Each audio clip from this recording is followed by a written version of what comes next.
Joseph meets his brothers. And as I want to recall earlier Sunday school lessons, there's 4 different ways in Christian or biblical ethics. You can do something that is good for the right reason. That is called virtue. That leaves the other polar end. You can do something bad for the wrong reason. That is called sin.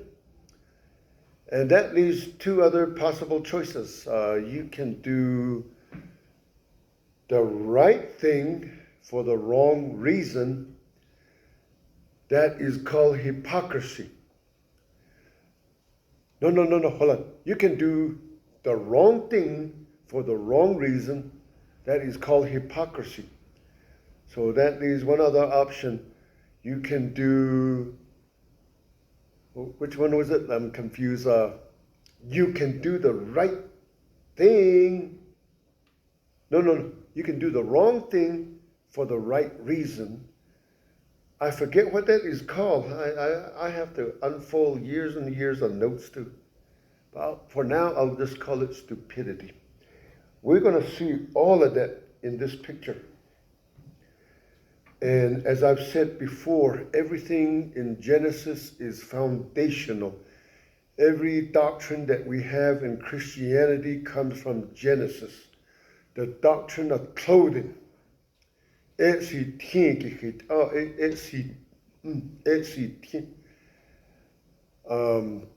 Ken Ham once said, if we wear clothes because of sin, it's not because the weather is cold or hot. It's because of sin. We wear clothes because of sin.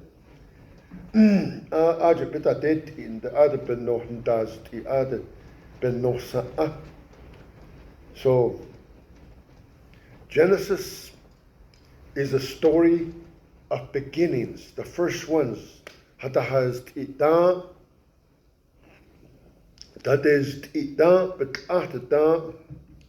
in Navajo thought, not so much today as in was years ago. My grandmother, she was not educated in Western ways.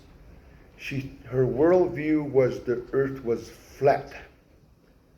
Not only was the earth flat, it was multi-layered, and we are in the 4th world. Whenever she started teaching us, she said, in the underneath times, to understand what was going on today, to help us understand what's going on today. So in Genesis, that's what it is.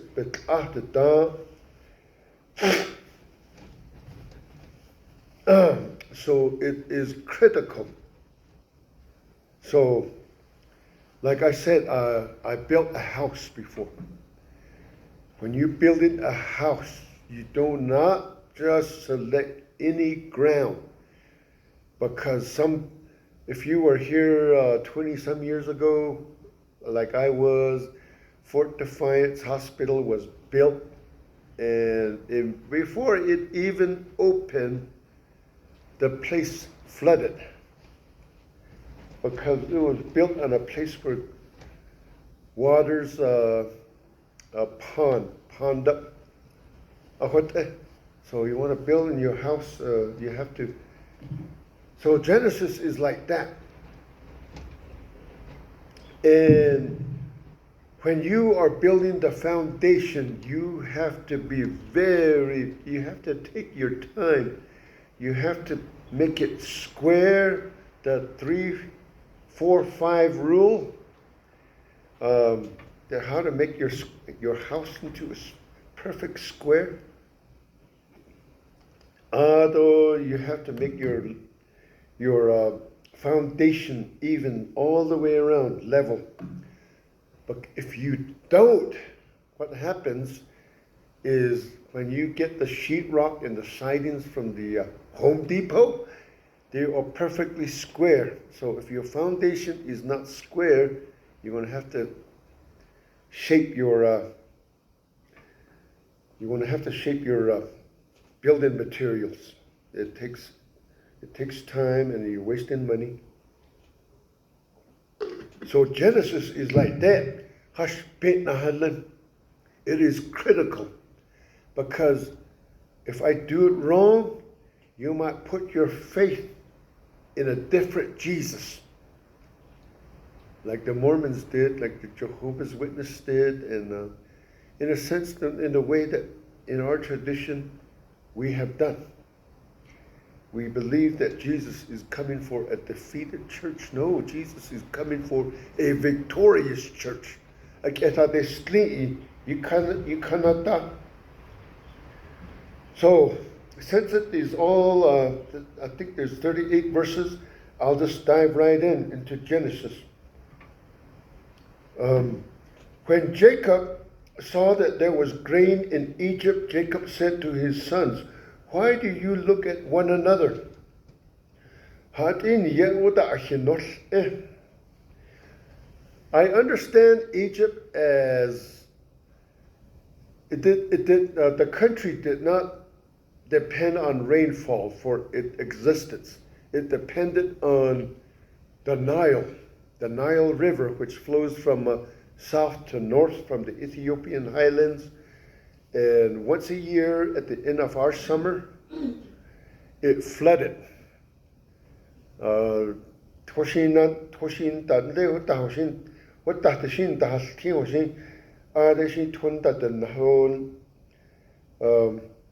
Whenever I used to go to my mom's house, I checked the river, Perco River in Sanders. If it's full, like it used to be in February, I know I can cross the river by her house.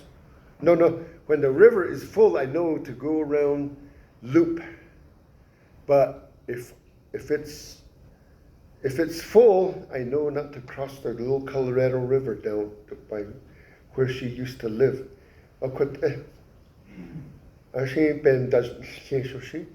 Pharaoh, a couple Sundays ago, I talked about the King of England. The King of England, his only function was to appoint the Prime Minister. I'm going to use that analogy to think about the Pharaoh that is right here. The Pharaoh at that time, I understand, he was regarded as deity. I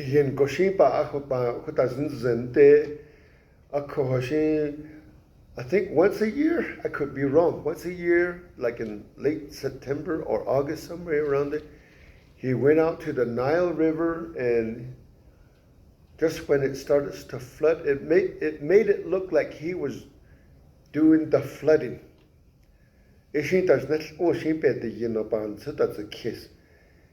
And if I was the Pharaoh, I would be hoping like mad that the Nile floods, okay? Because if it didn't, that might give the people the idea that they would question my deity. And I understand that happened to Cleopatra. She was the last pharaoh of Egypt during the Greek times, and right before Rome took over. She, I don't really know the story. She went out to the river and it didn't flood. And she had problems because of that. So every place else depended on rainfall for agriculture and growth of certain things. So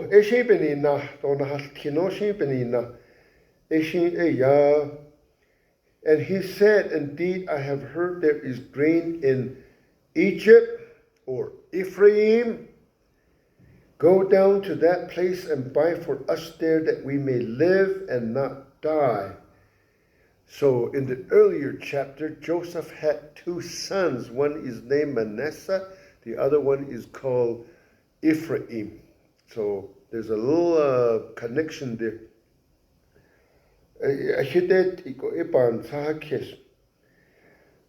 Go down there to that place and buy for us there that we may live and not die.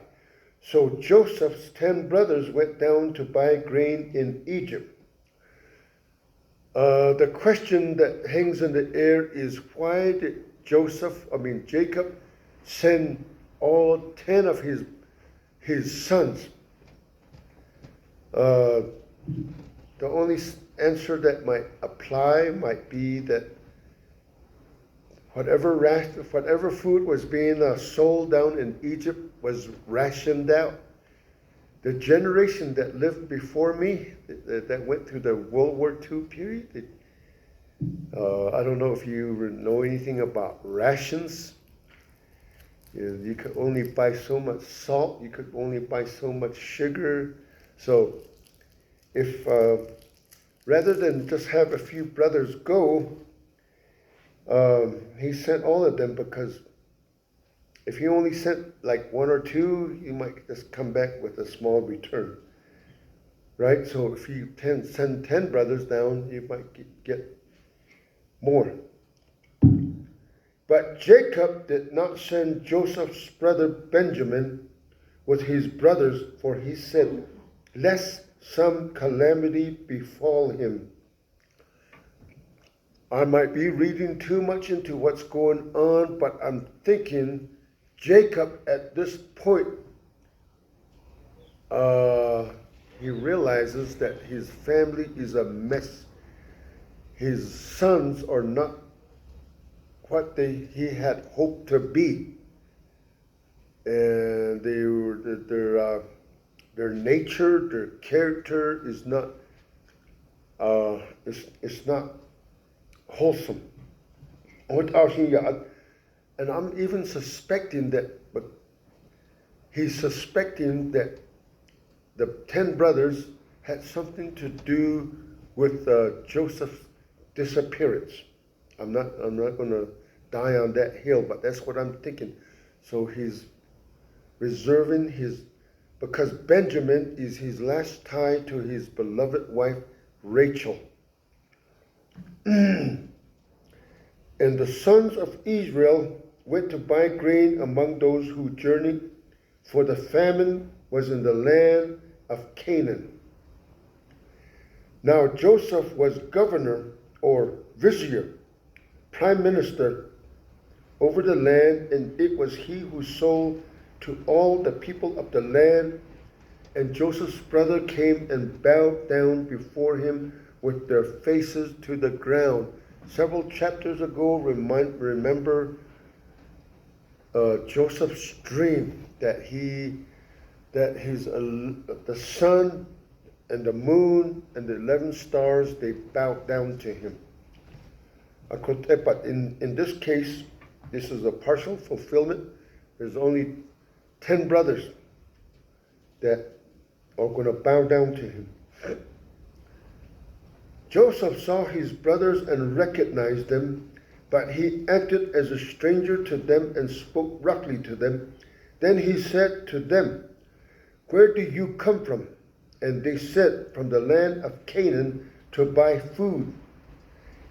I'm imagining Joseph, he recognized his brothers, but they did not recognize him, because the last time they saw him was about 20 years ago. He was about 17. 17, that's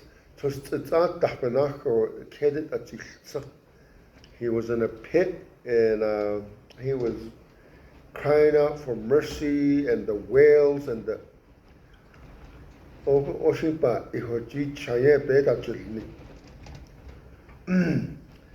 so Joseph is going to give them, in a sense, a small taste of their own medicine, but not the full hill, not all the way to the hill.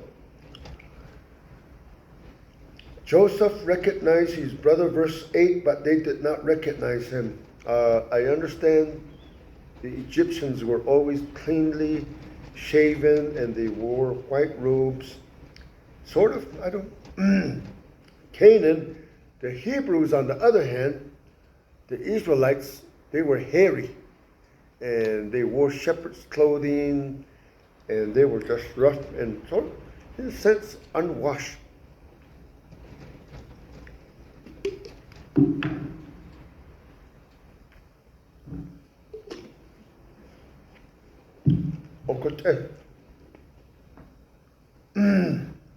And they said to him, no. Verse 9. Joseph remembered the dreams which he had dreamed about them, and he said to them, you are spies. You have come to see the nakedness of the land. Egypt, in Egypt's history, I think that this was the time when it's called the intermediate period, where the Pharaoh did not have as much power as he did not rule with absolute authority. But we're going to see that change in the coming chapters.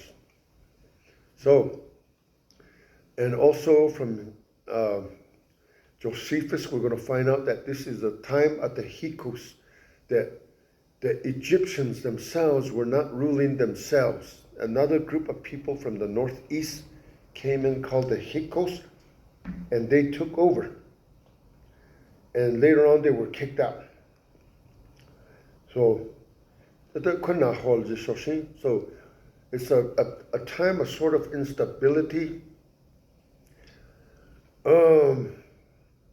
I've heard it said before that the good kings were cruel, and the bad kings, I mean the good kings, the ones that were good, they ruled in instability. I'm not sure if I brought that across. So in the meantime, spies are expected during this time. Spies are expected to infiltrate the country. Larry, you know all about that. And Daryl, you know about spying. So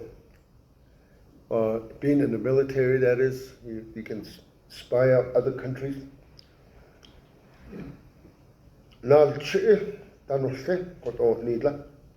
So, and they said to him, no, my lord, but your servants have come to buy food. We are all one man's sons. We are honest men. Your servants are not spies. But he said to them, no, but you have come to see the nakedness of the land. Joseph knew the character of these men. And he is going to put them into the test of fire. And they said, your servants are 12 brothers. Now, the sons of one man in the land of Canaan, and in fact, the youngest is with our father today, and one is no more.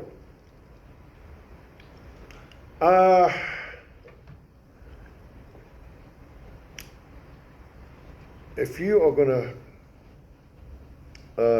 going to flush out a spy,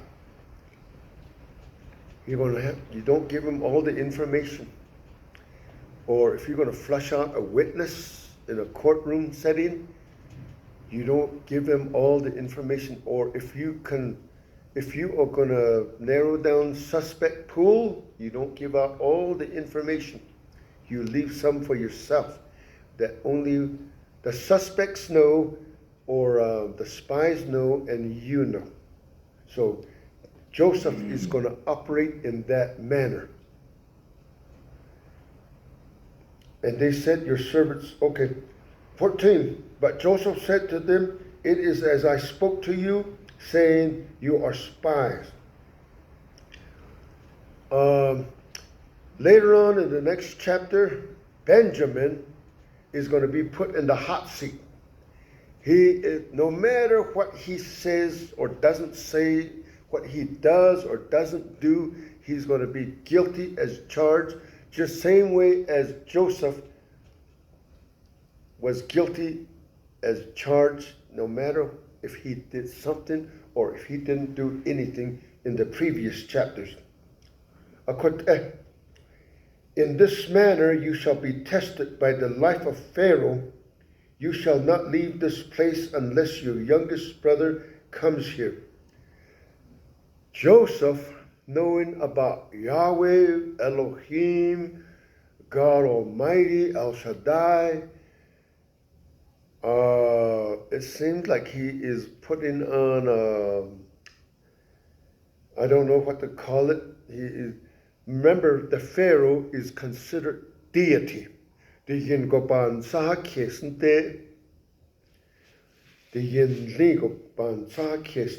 was considered the source of water and life and light.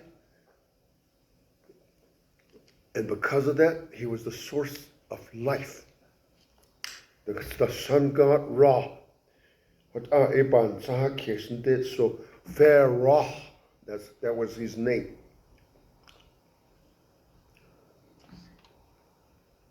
So it seems here like Joseph is swearing by the life of Pharaoh. The same way we say, as long as God lives, I'm going to put this oath on you.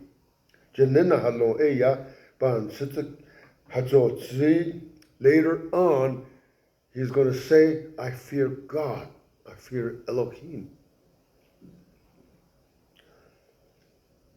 Send one of you and let him bring your brother, and you shall be kept in prison, that your words may be tested to see whether there is any truth in you, or else by the life of Pharaoh, surely you are spies.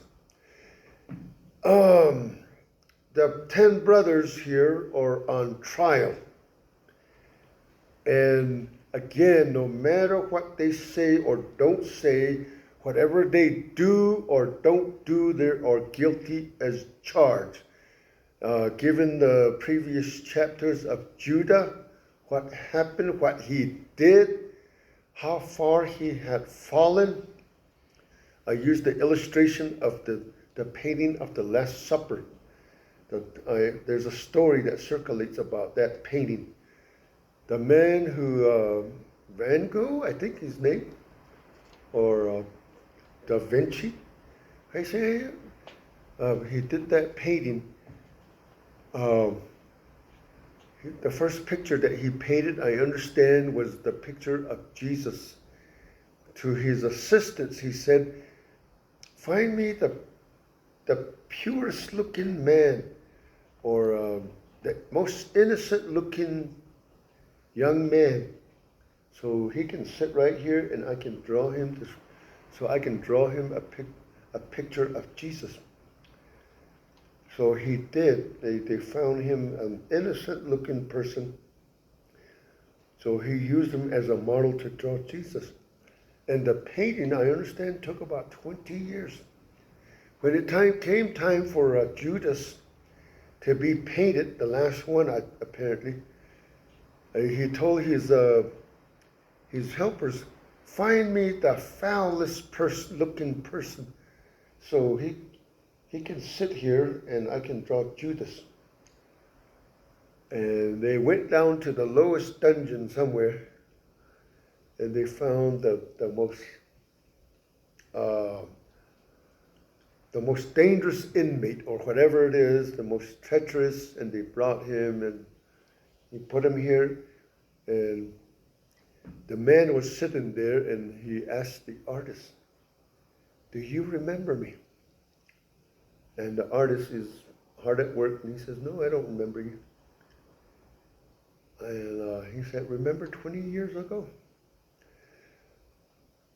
I'm the model, I'm the man that was, or the boy or a young man that was brought to you to paint the picture of Jesus. In a sense, this is what's going on. Judah, he had fallen so hard to where he sinned with his own daughter-in-law. And by the turn of events, he declared his daughter-in-law more righteous than him. in a sense that he's saying, how far have I fallen? From that point on, that's like a turning point. There's an organization called a Turning Point USA, Charlie Kirk. So from that point on, there was a turning point where Judah became more heroic. And I think we as a church, well, I guess we can get to that point, a turning point where, in a sense, I think I've been there. Let me go on. I'm beating a different drum. Send one of you and let him bring your brother, and you shall be kept in prison, that your words may be tested to see whether there is any truth in you, or else by the life of Pharaoh, surely you are spies.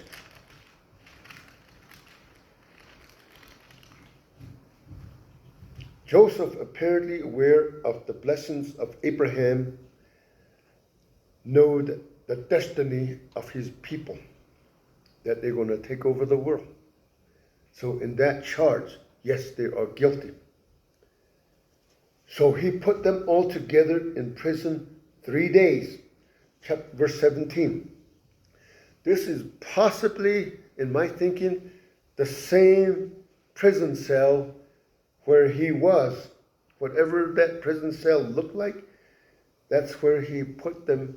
Remember, he was there 3 years. So he put them there for 3 days. 1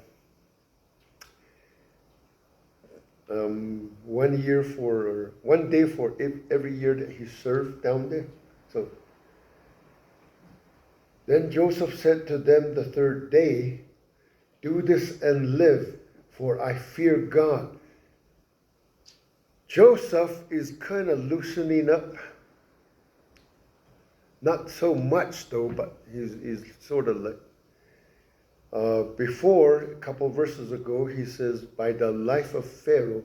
Now he says, I fear God. If you are honest men, let one of your brothers be confined to your prison house, but you go and carry grain for the famine of your houses. He knew the situation. There was trade routes that went to Canaan. He probably heard about the famine. And he was probably expecting his brothers. And I'm thinking that he went over what he's going to do when they came. So, and bring your youngest brother to me, so that your words will be verified and you shall not die. And they did so. He's talking about Benjamin, his only full brother by Jacob's wife, Rachel. Then they said to one another, they've been hiding a family secret for the past 20 years, and it's eating at them. And maybe they stopped talking about it over the years. It's just by looks they know who did what. Then they said to one another, we are truly guilty concerning our brother, for we saw the anguish of his soul when he pleaded with us, and we would not hear. Therefore this distress has come upon us. Reuben, the firstborn, Reuben had slept with his father's wife, Bilhah, and possibly one or two things happened. Bilhah conceived and bore twins to Reuben, or I'm thinking she had 2 kids for Reuben. We're going to find that out later. And in the New Testament, we have a different situation, the same situation in the book of 1 Corinthians, where a man was living with his father's wife. Same thing is going on here. Reuben answered them, saying, Did I not speak to you, saying, Do not sin against the boy, and you would not listen? Therefore, behold, his blood is now required of us. 20 years prior, Reuben, he had fallen out of favor with his father. Apparently, he lost his privileges as the firstborn, and he could have said no. Let's bring our brother back up from the pit. Let's go take him back to his father. But for the reason that he fell out of favor with his father, his brothers didn't listen to him. So now, do not sin against the boy. We're going to find out Reuben is very unstable. We know people like that. Later on in the next couple chapters, when Jacob blesses his sons, he's going to bless his son, and he's going to say, Reuben, you are unstable as water.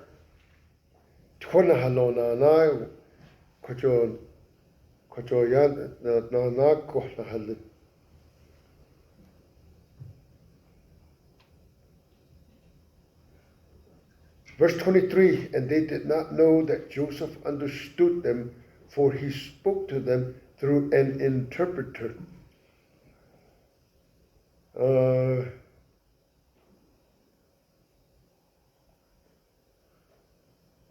Some of the Bible scholars that I'm reading, they say that Joseph kept his distance. How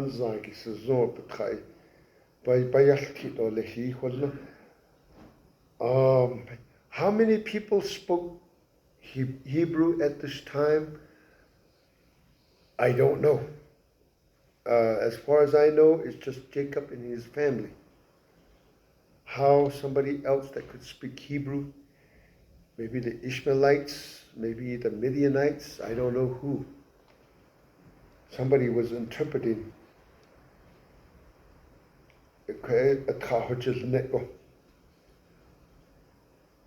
Verse 24, and he turned himself away from them and wept. Then he returned to them again and talked with them, and he took Simeon from them and bound him before their eyes. This is possibly like a laser-guided missile. Precisely. Reuben was the firstborn. Simeon is the secondborn. Levi is the thirdborn. Judah is the fourth one. These two in the middle, Simeon and Levi, between the two of them, remember what they did a couple chapters ago. They led to the massacre of Shechem, the town of Shechem. And quite possibly, Simeon is the ringleader. He's the most violent of all.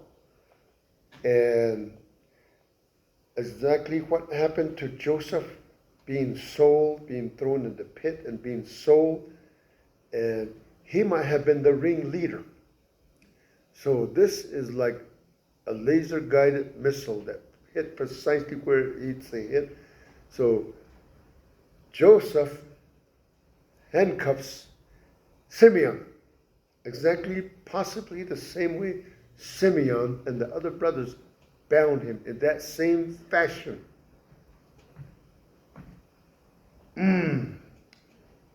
And the brothers are bewildered that this is going on. They know the history of Simeon.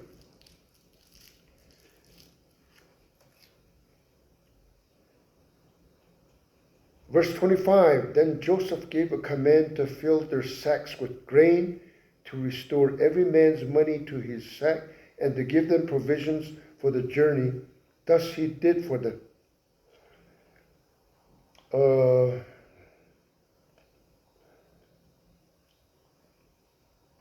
they loaded their donkeys with the grain and departed from there. I don't know how they did it, but in my experience, when you load a truck with material, sometimes silos, you park under a silo and the chute gates are open and you fill your truck. I don't know how they did it back then. Shovels maybe? I don't know. But as one of them opened his sack to give his donkey feed at the encampment, he saw his money, and there it was in the mouth of his sack. I have a brother-in-law. The only thing he does is take care of his cows. I asked him,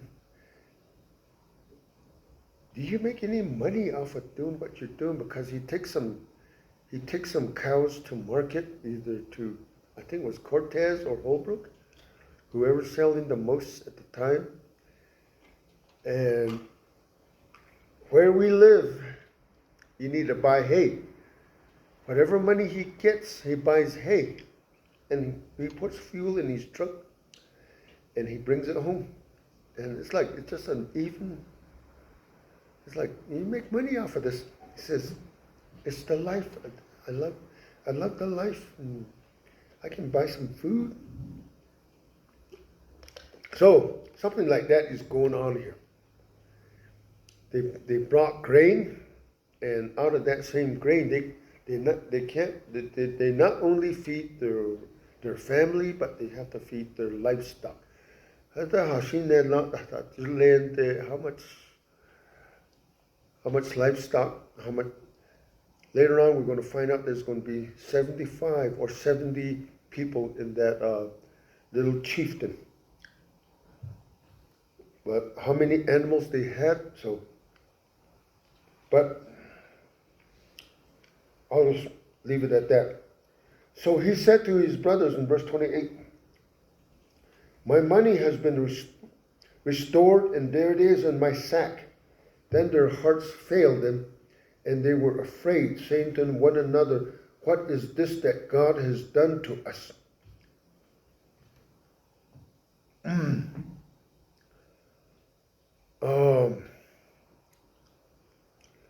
If you do something like what these brothers did,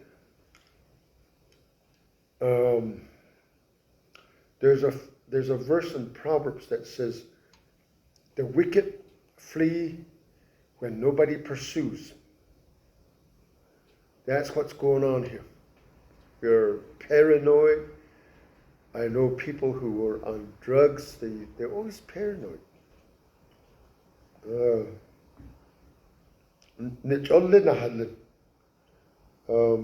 Whatever we did, justice is going to catch up with us at any moment.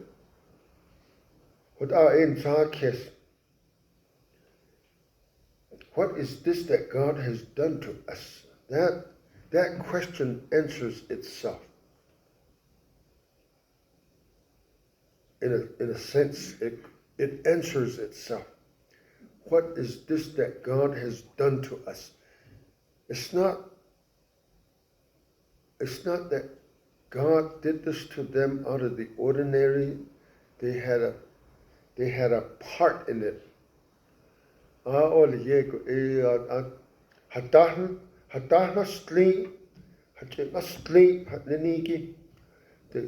a sense, they're answering their own question. And like as I've said before, in the book of Genesis, the book of Job is 900 years older than the book of Genesis. So I understand that the patriarchs, Abraham, Isaac, and Jacob, they were contemporaries with the man Job. And they were kind of loosely related to him through Ishmael. And possibly whatever happened to him, they knew about. And Joseph took that knowledge down to Egypt. that God works behind the scenes. Yeah, there's a thing called the Westminster Confession. In the 3rd chapter, it says, God from eternity past foreordained everything that's going to take place.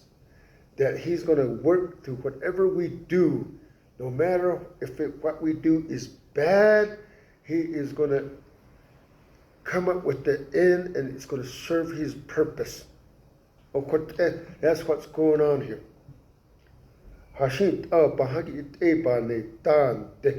Somehow God is going to use that to bring about his purposes in history, in time, space and time.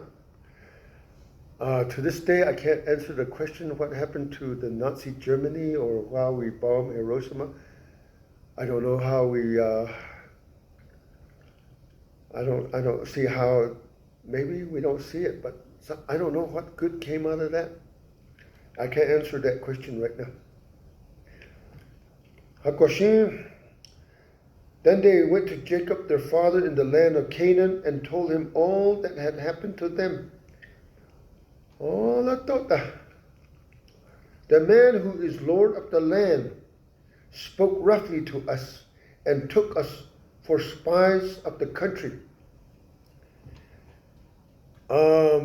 As a Marine veteran, I'm going to say that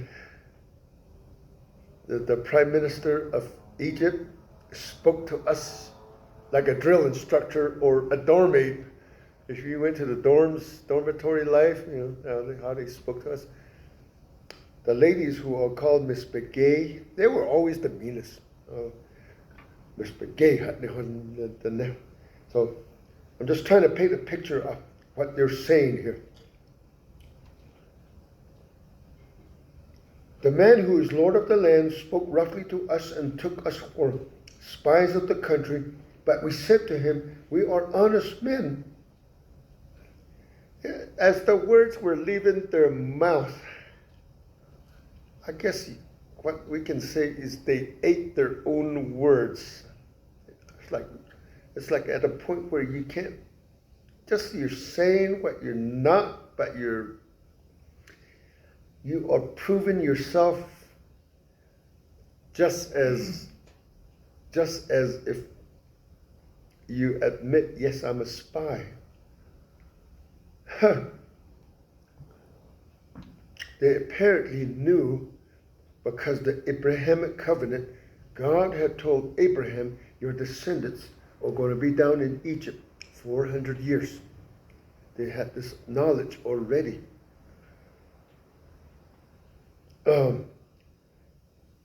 We are 12 brothers, sons of one father. One is no more, and the one that is no more is the one that's putting them in the hot seat. They are like spiders on a hot stove. And the youngest is with our father this day in the land of Canaan. As truthful as they are, they're still, the motives are not there. The intent. Joseph is trying to figure out what the intent is. I believe in the legal profession. I don't remember exactly what they say. Intent is 90% of the law or something. This is what's going on. Intent. He's trying to figure out. He knew the whole history of what they're guilty of. And they're guilty. Then the Lord of the country said to us, by this I will know that you are honest men. Leave one of your brothers here with me, take food for the famine of your households, and be gone. And bring your youngest brother to me.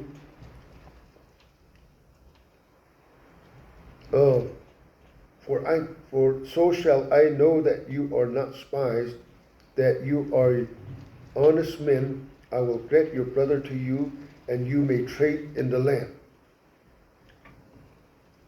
Then it happened as they emptied their sack that surprisingly each man's bundle of money was in his sack. And when they and their father saw that the bundles of money, they were afraid. This is going on with Judah too. The previous chapters where he's guilty, he's going to, when he made that confession that his daughter-in-law was more righteous than him, that was like a turning point. And this is going to bring Judah to the forefront. I don't know if Judah had any, maybe his blood was on his hands in regards to Joseph. I'll just leave that. And Jacob their father said to them, Jacob the father is onto them. He's pointing his finger at them. He knows their character. If you have kids, you know their character. And I'm going to go on a limb and say Jacob suspects that Joseph's disappearance, his brothers had something to do with it. You have bereaved me. The first one he's going to name is Joseph is no more. And this is an accusative tone.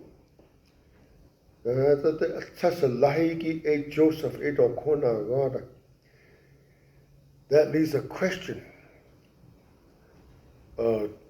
Did Jacob suspect he might still be alive? He didn't say die. The evidence was presented to him that the coat of many colors had blood on it. I don't know. You have bereaved me. Joseph is no more. He's the son that he loves the most. And the second one kind of just rolls off his tongue. Simeon.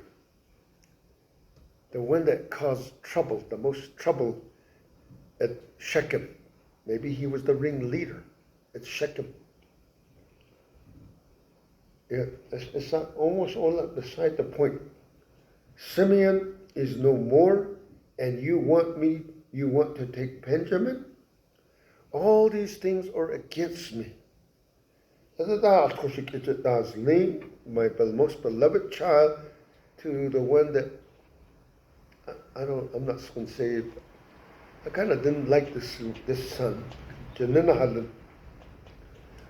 Then Reuben, he's trying to redeem himself. Apparently, he had kids with Bilhah. Bilhah was a slave girl that was also his father's wife. Bilhah had 2 kids for Jacob, and I'm going to go out on a limb and say she had 2 kids for Reuben. Reuben is a fool. He's unsteady as water, unstable as water. One day he does good, one day he does bad.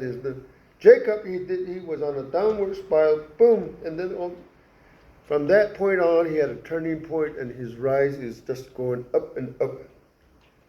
But Reuben, two-hearted, two-mindedness. He spoke, I'm just reminded like Peter. Peter spoke before he even thought. Peter, eat his words. Reuben spoke to his father, saying, kill my 2 sons if I do not bring him back to you. Put him in my hands, I will bring him back to you. He's trying to appear heroic.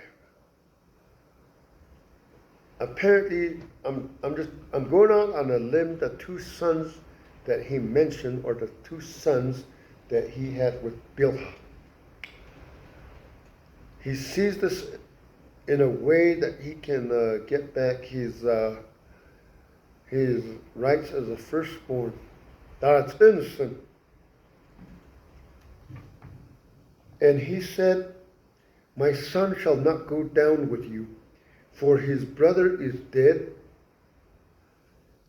and he is left alone. If any calamity should befall him along the way in which you go, then you would bring, he's pointing to his sons, you would bring down my gray hair with sorrow to the grave. The next time we are going to read about the continuing saga. So there's 4 areas. I think we see all of them here. You can do something good for the right reason, which is called virtue. You can do something wrong for the wrong reason, that's called sin. And you can do the right thing for the wrong reason, that's called hypocrisy. And you can do the wrong thing for the right reason, stupidity. All of them are here. And there's a picture of Jesus in all of these.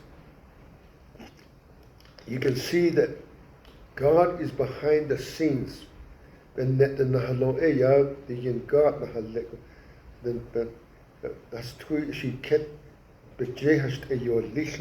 setting them up. And okay, any questions, comments?